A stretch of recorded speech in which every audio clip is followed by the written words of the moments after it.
we've got the recording announcement. We are ready to go.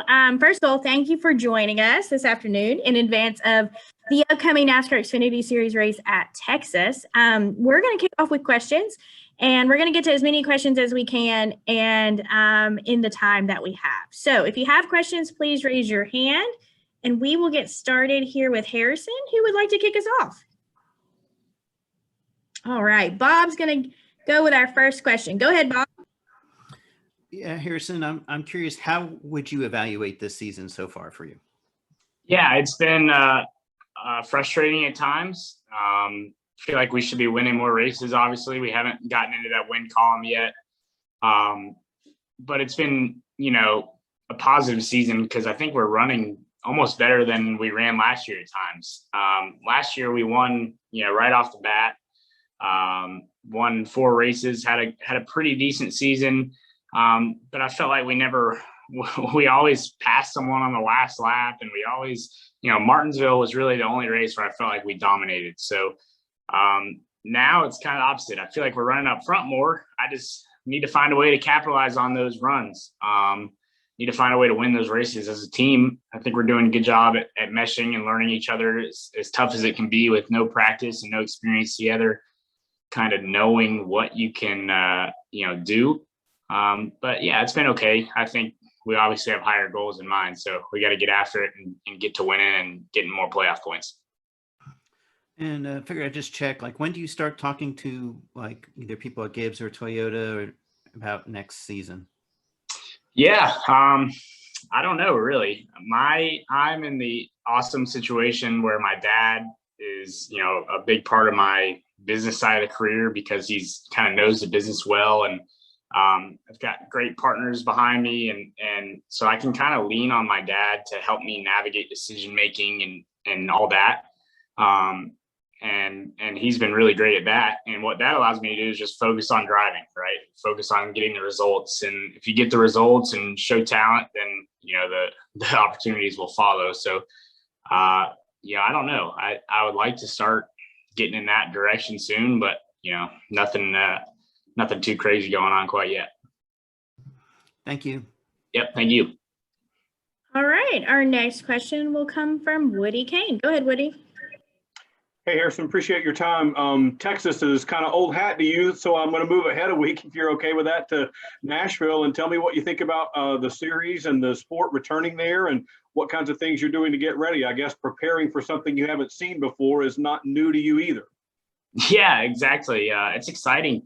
Anytime I go somewhere where I feel like I have the same experience as everyone else, I can't tally that as kind of an advantage. I feel like we've got used to being, having to prepare and not practicing and showing up at places with limited experience, especially last year, going to a lot of places for the first time in the Xfinity car and having to learn quickly. So yeah, it's exciting to me to get there. Obviously it's an awesome town, awesome city.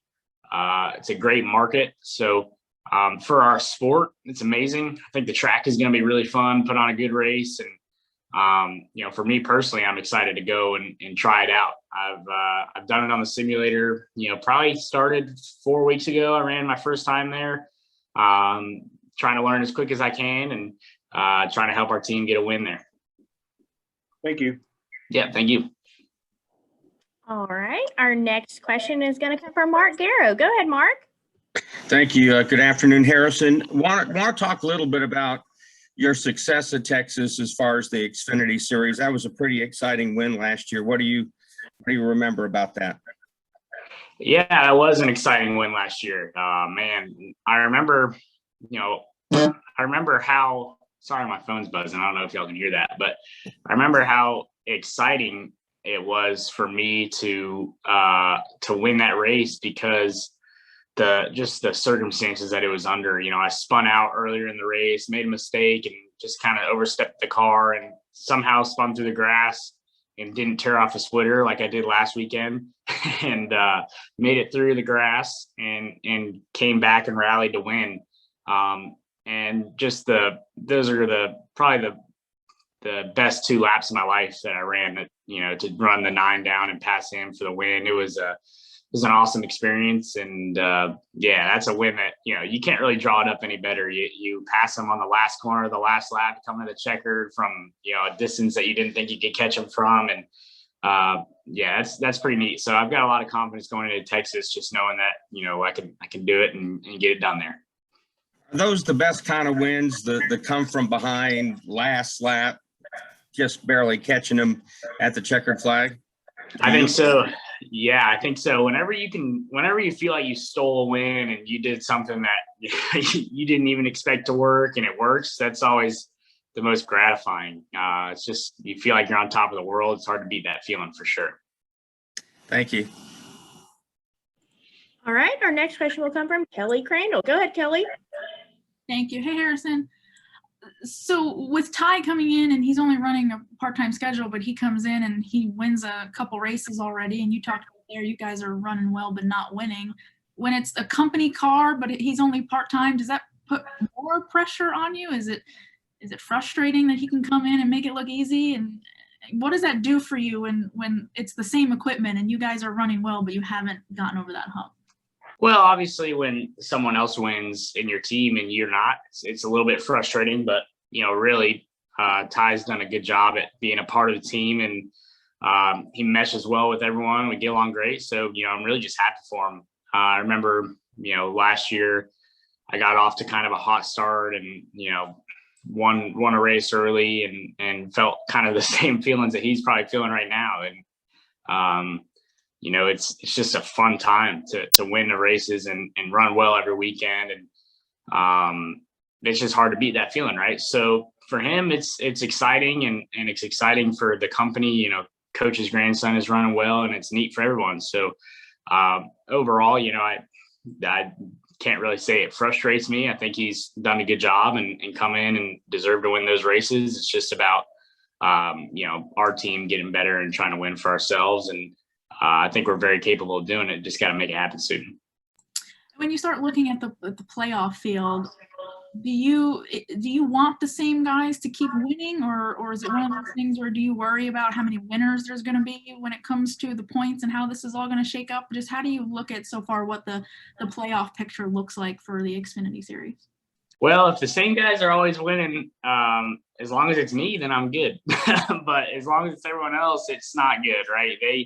They tend to get that gap from everyone else, and the playoff points are obviously a huge deal, and just makes it really tough to crack into that championship four without the playoff points, right? So, you're going to have to go and win if you don't have any playoff points to get into the top four. Most likely, you'll have to go and win a race in the last round. So, for me, it's important to start building that tally for ourselves and make us one of the top four cars and a threat on points to win the championship. I really feel confident that we can win at any weekend. It's just about putting it together and making it happen. It's a tough feeling when you you get out of the race car and you're like, gosh, I just don't know what we could do different. We ran well all day, put ourselves in position, and just didn't happen. So I think just building playoff points and trying to win for ourselves and create that gap is a big thing. But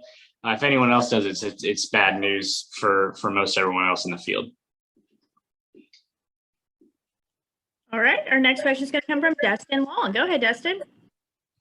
Thanks. Harrison, you were talking earlier about how you first started on the sim for Nashville about 4 weeks ago. So can you give me a sense, please, about how you work ahead? So where are you in terms of Pocono? Where are you in terms of Road America? What have you done? Have you started doing things with Atlanta and New Hampshire, or kind of how you kind of block things out and kind of work each week and looking ahead, please?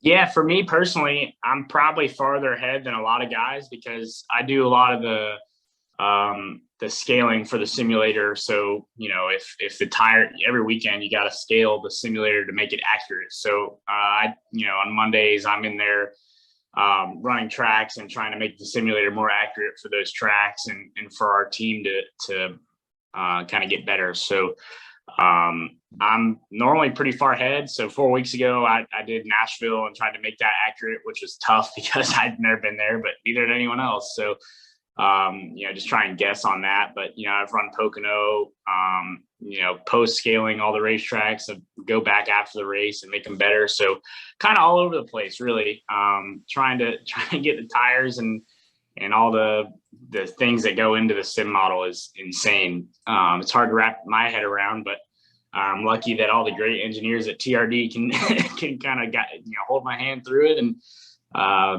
so I tend to, with my team, as far as Jason and my engineer Dustin, we do the weekend of, and we spend a few hours on the track the weekend of. But with JGR's time slot, I'll do tracks either in advance or from last week or whatever they need to make it more accurate.